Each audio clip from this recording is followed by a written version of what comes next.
Yo'lga magazin kirdim. Nima olganimni sizlar bilan raspakovka qilamiz. Bilaman bu katta odamni, voyaga yetgan odamni nimasi emas, tanlovi emas, lekin men shuni yeyishim kerak edi. O'sha uchun oldim. Bu pishloqli kukuruza. Hammasi bo'lib qancha bo'ldi? 24 yevro. Sushi yegim keldi yomon. Magazinni sushisi 2 yevro 99 sentmi shuna edi. Shunaqa ko'rinishda.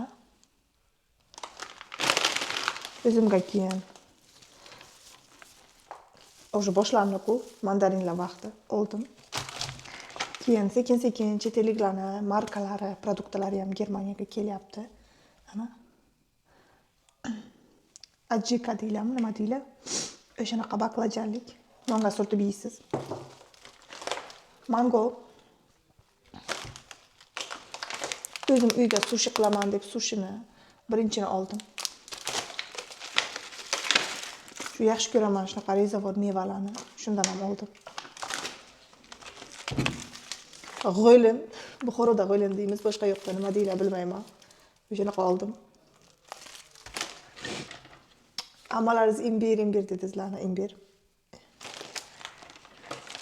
Ayron. Bittasini Siriga chiqarib berdim hozir. O'zim uchun ayron. Ana bunaqa hali olmagandim. Soya sousi shunaqa ham oldim. Qani ko'ramiz qanaqa ekan. Shu hammasi olgan narsalarim 24 yevroga tushdi.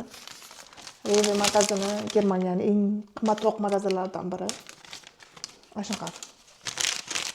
Sizlarga aytsam.